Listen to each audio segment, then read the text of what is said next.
नमस्कार दोस्तों, मैं बलदेव प्रजापति। सबसे पहले मैं अपने सभी दर्शकों और देशवासियों को नव वर्ष की हार्दिक शुभकामनाएं और बधाइयां देता हूं। ये वर्ष आप सभी के लिए, हम सभी के लिए खुशियों का वर्ष हो, ऐसा मैं कामना करता हूं। वहीं पे हम बात कर लेते हैं उत्तर प्रदेश की राजनीति में बीते हुए पिछले 2 दशक में जो राजनीतिक घटनाक्रम हुआ, हम चर्चा करेंगे। एक एक करके डिटेल भी दिखाएंगे किस तरीके से वो पार्टी जो उत्तर प्रदेश में कभी शिखर पर हुआ करती थी, जिसको प्रधानमंत्री बनाने को लेकर पूरे उत्तर प्रदेश से लेकर बिहार, मध्य प्रदेश, उत्तराखंड, झारखंड जैसे राज्य कभी ये कल्पना करते थे कि आने वाले समय, आने वाले दौर में मुख्यमंत्री से प्रधानमंत्री तक का सफर करने से कोई रोक नहीं सकता। आखिर क्या कारण रहा कि उस पार्टी का ग्राफ धीरे धीरे गिरता गया और उत्तर प्रदेश में भारतीय जनता पार्टी का ग्राफ धीरे धीरे बढ़ता गया। जैसे जैसे दूसरी पार्टी का ग्राफ गिरता गया, उतना ही ग्राफ उठता गया भारतीय जनता पार्टी का। मैं एक एक करके डिटेल दिखा रहा हूं आपको और इस पे विश्लेषण करूंगा, चर्चा करूंगा। आप लोग बने रहिएगा और ये चर्चा में अगर आप लोग अंत तक बने रहेंगे तो आप लोग आज राजनीति की, वो बीते हुए 2 दशकों की राजनीति को समझेंगे। और अगर ये समझ लिए तो आने वाली राजनीति के बारे में आपसे अगर कोई पूछेगा तो आप धड़ल्ले से बता सकते हैं। मैं बात करने वाला हूं उत्तर प्रदेश में भारतीय जनता पार्टी किस तरीके से इस समय शिखर पर पहुंची है। वहीं पे शिखर पर रहने वाली पार्टी बहुजन समाज पार्टी आज फर्श पर क्यों लौट रही है, इसका क्या कारण रहा? क्या राजनीति में जातीय गोलबंदी को संभाल नहीं सकी बहन कुमारी मायावती, या पार्टी के अंदर, पार्टी के भीतर बैठे हुए वो बड़े बड़े पदाधिकारी नेता पार्टी को अंदर ही अंदर खोखला करते गए? सारा कुछ एक एक करके मैं पूरी डिटेल के साथ आपको बताने वाला हूं। तो सबसे पहले मैं शुरू करता हूं कि उत्तर प्रदेश में 2007 से लेकर 2027 के बीच की राजनीतिक घटनाक्रम को देखिएगा आप लोग। भारतीय जनता पार्टी एक तरफ है, बहुजन समाज पार्टी एक तरफ है, और भी पार्टियों की मैं चर्चा करूंगा। पहले इन दोनों को देख लीजिए। सबसे पहले यहां देखिए 2007 का परिणाम। 2007 में जब चुनाव हुआ तो बहुजन समाज पार्टी जो है अपने प्रचंड जीत हासिल की। उस प्रचंड जीत में बहुजन समाज पार्टी को उत्तर प्रदेश में 31% वोट मिले। वहीं पे भाजपा को 2007 के इलेक्शन में 16% वोट शेयर मिला।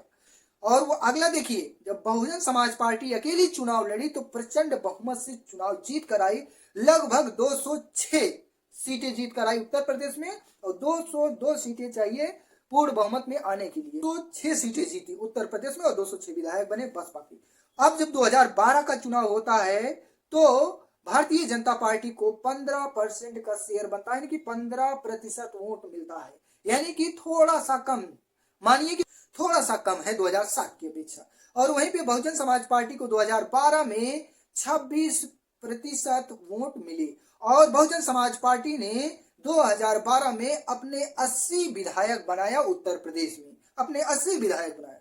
वहीं पे बहुजन समाज पार्टी 31 से सीधे 16% पर आ गई वोट परसेंटेज में।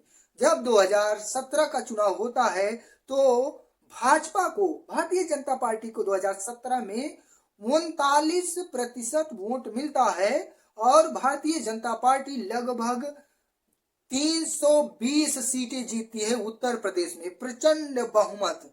और दूसरी तरफ 2017 में जब चुनाव हुआ तो बहुजन समाज पार्टी को 22% वोट मिले और इनके विधायक 19 बने। कितने? 19 विधायक बने। अब वहीं पे जब 2022 का चुनाव आता है तो भारतीय जनता पार्टी को 41% वोट शेयर मिलता है उत्तर प्रदेश में, 41%। और वहीं पे भारतीय जनता पार्टी पूर्ण बहुमत की सरकार उत्तर प्रदेश में बना लेती है। 2022 का चुनाव परिणाम बहुजन समाज पार्टी के लिए मात्र 12.8% वोट मिले उत्तर प्रदेश में।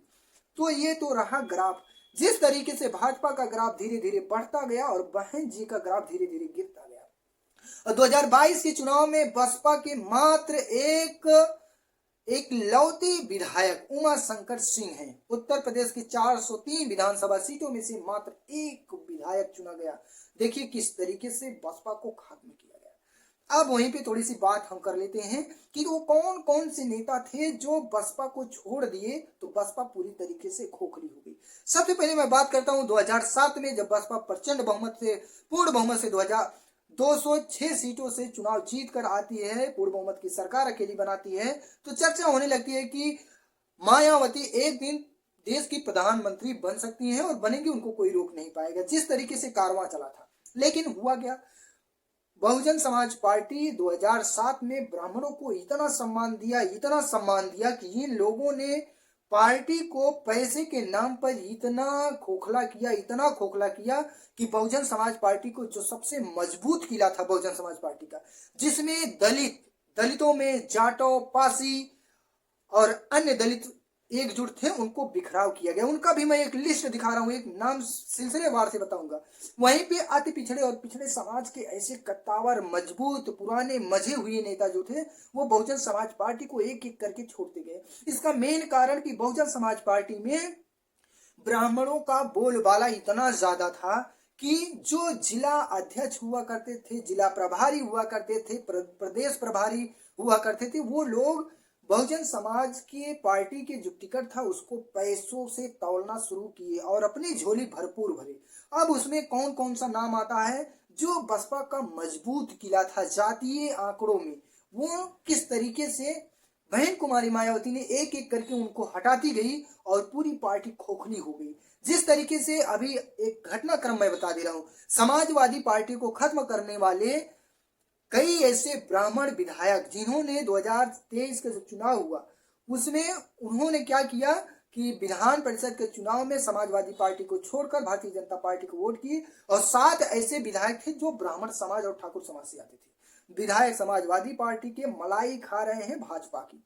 तो ऐसे विधायक जो कहीं ना कहीं समाजवादी पार्टी के कई ऐसे दलित और अति पिछड़े नेताओं को पार्टी से निकलने पर मजबूर कर दिए थे, वैसे ही सेम बहुजन समाज पार्टी में कई ऐसे नाम हैं जिनको ब्राह्मणों के द्वारा निकाला गया, ब्राह्मणों के कहने पे निकाला गया, ब्राह्मणों की मनमानी से निकाला गया, पैसों की लूट मची थी। उनमें से पहला नाम है बलिहारी बाबू, दूसरा है इंद्रजीत सरोज, बाबू सिंह कुशवाहा, आर.के. चौधरी, जंग बहादुर पटेल, लालजी वर्मा, राम लखन वर्मा जैसे मजबूत कट्टावर नेता, रामअचल राजभर, अशोक सिद्धार्थ, नसीमुद्दीन सिद्दीकी और दारा सिंह प्रजापति, मेरठ वाले दारा सिंह प्रजापति, जो इस बार 2024 के चुनाव में उन्होंने लोकसभा का चुनाव लड़ा, बसपा को छोड़े थे लेकिन बसपा को फिर ज्वाइन किए, लोकसभा का चुनाव लड़े मुजफ्फरनगर से, और तीसरे नंबर पे कुछ वोटों से रह गए, तीसरे नंबर पे लगभग 2.5 लाख वोट उनको वहां से लीड मिली। लेकिन